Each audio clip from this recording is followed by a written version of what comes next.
so much motherfucking design on right now.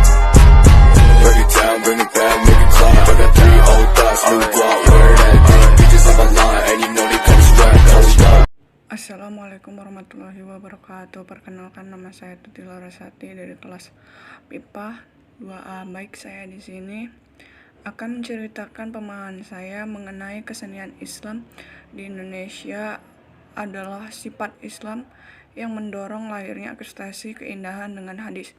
Sesungguhnya Allah Maha Indah. Dia menciptai keindahan sekaligus batas-batas yang diberikannya dengan hukum. Batas itulah yang memantik kreativitas seniman muslim sepanjang sejarah. Islam pula mendorong reinterpretasi terhadap karya budaya lama dan memadukannya dengan nilai-nilai baru untuk menghasilkan karya seni yang lebih baik dengan kerangka menjaga keimanan, menjaga jiwa manusia, menjaga kelangsungan manusia, menjaga akal, dan menjaga hak milik. Pelajaran yang saya dapat adalah umat yang modern, umat yang berada di antara dua titik ekstrim, maka bahkan itu juga sampai kepada prinsip-prinsip kejiwaan maupun kepribadiannya. Misalnya dalam keimanan, seorang muslim itu ada di antara harap dan sekaligus takut. Yang di situ pula dia membangun cinta kepada Tuhannya, dia berharap dengan harapan-harapan kebaikan, dengan doa-doa yang paling tulus, dengan cita-cita yang paling tinggi, dengan segala kebaikan di dunia dan akhirat. Tapi dia juga takut karena dia takut mengecewakan, membuat murka, melanggar apa-apa yang menjadi hukum di dalam Al-Quran dan hadis-hadis Nabi Muhammad SAW. Maka dalam berkesenian pun umat Islam ini dikondisikan, dilatih antara dua tarikan itu. Ada tarikan yang sangat motivatif di satu sisi, di mana kemudian sangat menyebar luas hadis yang sangat terkenal. Nabi SAW mengatakan, Innallaha jamilun yuhibbul jamala. Sungguhnya Allah itu zat yang maha indah. Dia mencintai keindahan. Maka hadis ini menjadi motivasi yang sangat kuat bagi umat Islam untuk mengekspresikan rasa mencari puncak keindahan yang bisa dinikmati oleh cita rasa dan kerasnya. Di sisi lain ada hukum yang kemudian memberi batas pada umat Islam dalam berekspresi agar tidak menjadi liar, dan justru dalam perspektif agama menjatuhkan dia menjauh dari nilai-nilai. Justru dalam perspektif agama menjatuhkan dia menjauhkan dari nilai-nilai kemanusiaan yang luhur, baik itu dalam kehambaannya kepada Allah Subhanahu wa Ta'ala.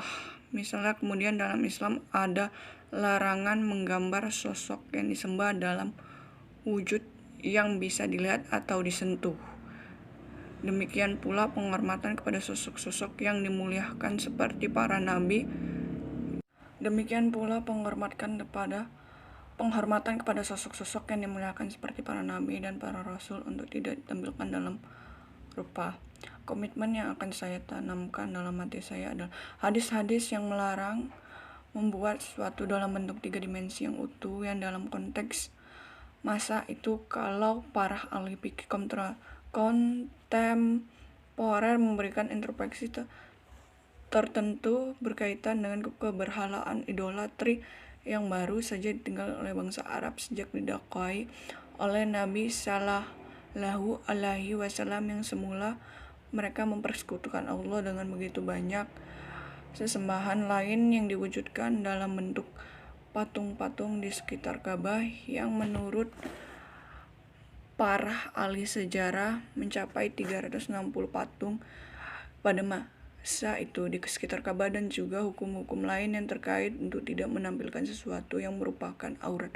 Misalnya sesuatu yang aib merupakan sesuatu yang harus ditutup dari pandangan orang lain. Jadi jiwa seorang muslim dalam berkesenian pun dibentuk oleh dua hal.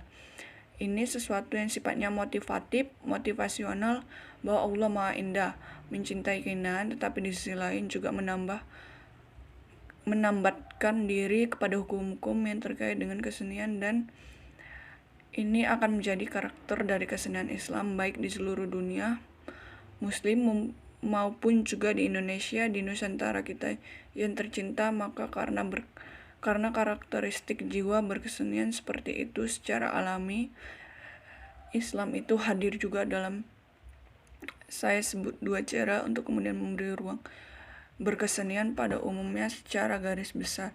Yang pertama adalah dengan memberikan interpretasi dan kerangka pikir baru terhadap apa-apa yang sudah ada untuk kemudian dilahirkan pula karya seni baru, karya budaya baru ini yang nanti akan sangat menonjol terjadi di Indonesia. Bagaimana bentuk-bentuk kesenian yang ada pada masa lalu itu diberikan sebuah sentuhan kesenian Islam dalam bentuk interpretasi ataupun juga dalam bentuk memberikan kerangka pikir baru dari dasar kehadiran suatu karya seni, tapi ini merupakan gejala umum di berbagai belahan dunia muslim sebagai mana pada masa Nabi Muhammad dasar kehadiran suatu karya seni, tapi ini merupakan gejala umum di berbagai belahan dunia muslim sebagaimana pada masa Nabi Muhammad Sallallahu Alaihi Wasallam. Islam bukan muncul dari ruang kosong di dalam memberikan apresiasi seni ataupun melahirkan karya seni. Karya seni baru yang namanya syair adalah salah satu produk kebudayaan kesenian. Islam bukan muncul dari ruang kosong di dalam memberikan apresiasi seni ataupun melahirkan karya seni. Karya seni baru yang menyasyair adalah salah satu produk kebudayaan dan kesenian Arab yang sangat masyhur pada masa itu. Upaya yang akan saya lakukan adalah jadi kesenian Islam ini sesuatu yang kemudian dihadirkan ketika kemudian kita lihat, maka kontribusi Islam terhadap kesenian ini mencapai puncak ketika Islam mengajarkan kita untuk satu, memuliakan Gusti Allah, yang kedua, mencintai Nabi, yang ketiga, menciarkan dakwah karena waktu yang lebih persingkat bahwa pada akhirnya di Jawa sebagai makhluk simbolis, di Nusantara pada umumnya juga simbolis, kesenian tetap hadir dengan begitu indah, dengan nilai Islam hadir dalam simbol-simbol yang sangat sofistik, sangat rumit. Kehidupan manusia tidak dapat dilepas dari perbuatan dosa dan kesalahan, baik yang tidak disengaja, bahkan ada yang melakukannya dengan sengaja. Meskipun demikian, Allah SWT selalu memerintahkan umat manusia untuk berusaha menjauhi segala perbuatan dosa atau kemaksiatan dan tidak menyepelekan kemaksiatan sekalipun itu adalah dosa kecil, yaitu dengan senantiasa bertobat dan memohon ampun dari Allah SWT jika telah terlanjur melakukan.